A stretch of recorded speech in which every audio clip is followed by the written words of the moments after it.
Chapter 19. The House of Fear. Night fell as we were walking, and the clouds which had broken up in the afternoon settled in and thickened, so that it fell, for the season of the year, extremely dark.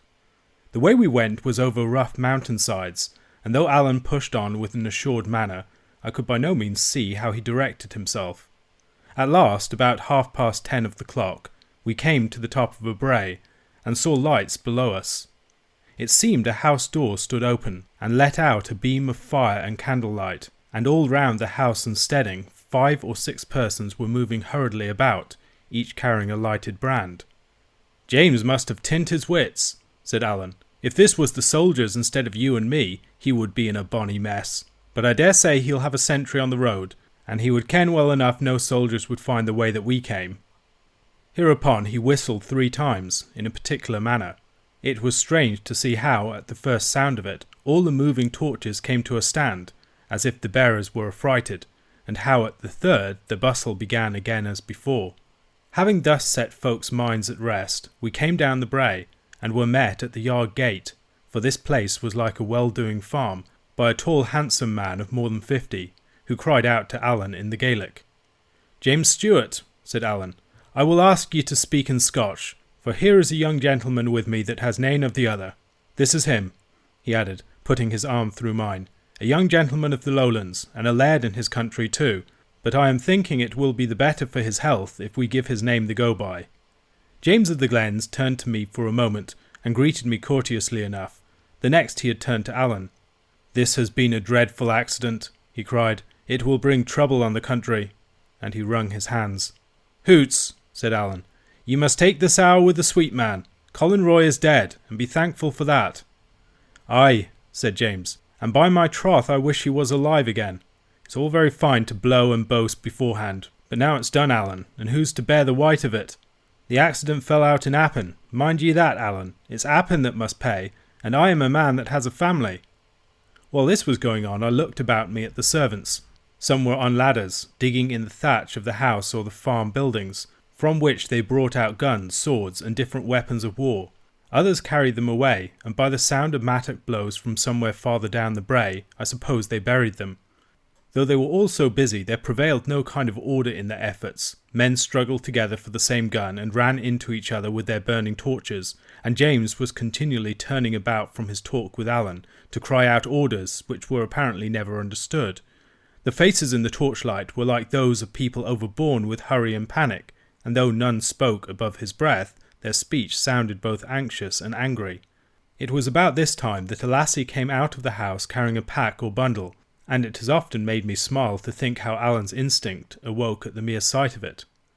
"What's that the lassie has?" he asked.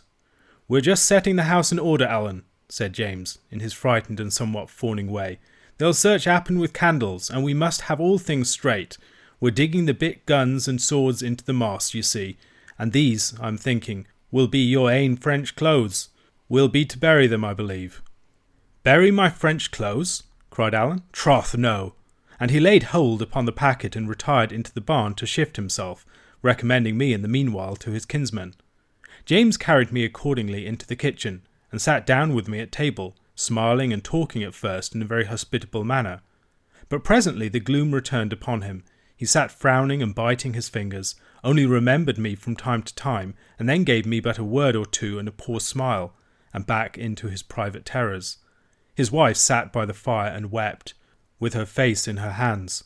His eldest son was crouched upon the floor, running over a great mass of papers, and now and again setting one alight and burning it to the bitter end. All the while the servant lass with a red face was rummaging about the room in a blind hurry of fear, and whimpering as she went, and every now and again one of the men would thrust in his face from the yard and cry for orders. At last James could keep his seat no longer, and begged my permission to be so unmannerly as walk about. "I am but poor company altogether, sir," says he, "but I can think of nothing but this dreadful accident, and the trouble it is like to bring upon quite innocent persons." A little after he observed his son burning a paper which he thought should have been kept, and at that his excitement burst out so that it was painful to watch. He struck the lad repeatedly. "Are you gone gite?" he cried. "Do you wish to hang your father?" And forgetful of my presence, carried on at him a long time together in the Gaelic. the young man answering nothing, only the wife at the name of hanging throwing her apron over her face and sobbing out louder than before. This was all wretched for a stranger like myself to hear and see, and I was right glad when Alan returned, looking like himself in his fine French clothes, though, to be sure, they were now grown almost too battered and withered to deserve the name of fine. I was then taken out in my turn by another of the sons, and given that change of clothing of which I had stood so long in need, and a pair of Highland brogues made of deer leather, rather strange at first, but after a little practice very easy to the feet. By the time I came back, Alan must have told his story, for it seemed understood that I was to fly with him, and they were all busy upon our equipment. They gave us each a sword and pistols, though I professed my inability to use the former, and with these and some ammunition, a bag of oatmeal, an iron pan, and a bottle of right French brandy, we were ready for the heather. Money, indeed, was lacking. I had about 2 guineas left. Alan's belt having been dispatched by another hand, that trusty messenger had no more than 17 pence to his whole fortune. And as for James, it appears he had brought himself so low with journeys to Edinburgh and legal expenses on behalf of the tenants, that he could only scrape together 3 and 5 pence halfpenny, the most of it in coppers. "This'll no do," said Alan. "You must find a safe bit somewhere nearby," said James, "and get word sent to me. You see, ye'll have to get this business prettily off, Alan. This is no time to be stayed for a guinea or two. They're sure to get wind of ye, sure to seek ye, and by my way of it, sure to lay on ye the white of this day's accident. If it falls on you, it falls on me that am your near kinsman, and harboured ye while ye were in the country. And if it comes on me—" He paused and bit his fingers, with a white face. "It would be a painful thing for our friends if I was to hang," said he. "It would be an ill day for Appin," says Alan. "It's a day that sticks in my throat," said James. "Oh, man, man, man, man, Alan, you and me have spoken like two fools," he cried, striking his hand upon the wall so that the house rang again. "Well, and that's true too," said Alan, "and my friend from the Lowlands here," nodding at me, "gave me a good word upon that head, if I would only have listened to him. But see here," said James, returning to his former manner, "if they lay me by the heels, Alan, it's then that you'll be needing the money, for with all that I have said, and that you have said, it will look very black against the two of us. Do ye mark that? Well, follow me out, and I'll see that I'll have to get a paper out against ye myself, have to offer a reward for ye. Aye, will I. It's a sore thing to do between such near friends, but if I get the deardom of this dreadful accident, I'll have to fend for myself, man. Do ye see that?" He spoke with a pleading earnestness, taking Alan by the breast of the coat. "Aye," said Alan, "I see that. And ye'll have to be clear of the country, Alan. Aye, and clear of Scotland. You and your friend from the Lowlands too. For I'll have to paper your friend from the Lowlands. Ye see that, Alan? Say that ye see that." I thought Alan flushed a bit. "That is uncouth hard on me that brought him here, James," said he, throwing his head back. "It's like making me a traitor." "Now, Alan, man," cried James, "look things in the face. He'll be papered anyway. Mungo Campbell will be sure to paper him. What matters if I paper him too? And then, Alan, I am a man that has a family." And then, after a little pause on both sides, "And, Alan, it'll be a jury of Campbells," said he. "There's one thing," said Alan musingly, "that naebody kens his name." "Nor yet they shall nae, Alan. There's my hand on that," cried James, for all the world as if he had really known my name and was foregoing some advantage. "But just the habit he was in, and what he looked like, and his age and the like, I could nae well do less." "I wonder at your father's son," cried Alan sternly. "Would ye sell the lad with a gift? Would ye change his clothes and then betray him?" "No, no, Alan," said James. "No, the habit he took off, the habit Mungo saw him in." But I thought he seemed crestfallen. Indeed, he was clutching at every straw, and all the time, I dare say, saw the faces of his hereditary foes on the bench, and in the jury box, and the gallows in the background. "Well, sir," says Alan, turning to me, "what say ye to that? Ye are here under the safeguard of my honour, and it's my part to see nothing done but what shall please you." "I have but one word to say," said I, "for to all this dispute I am a perfect stranger, but the plain common sense is to set the blame where it belongs, and that is on the man who fired the shot.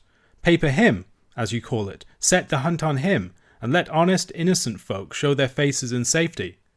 But at this both Alan and James cried out in horror, bidding me hold my tongue, for that was not to be thought of, and asking me what the Camerons would think, which confirmed me it must have been a Cameron from a moor that did the act, and if I did not see that the lad might be caught. "Ye have nae surely thought of that," said they, with such innocent earnestness that my hands dropped at my side and I despaired of argument.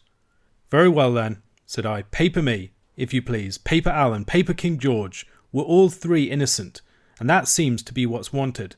But at least, sir," said I to James, recovering from my little fit of annoyance, "I am Alan's friend, and if I can be helpful to friends of his, I will not stumble at the risk."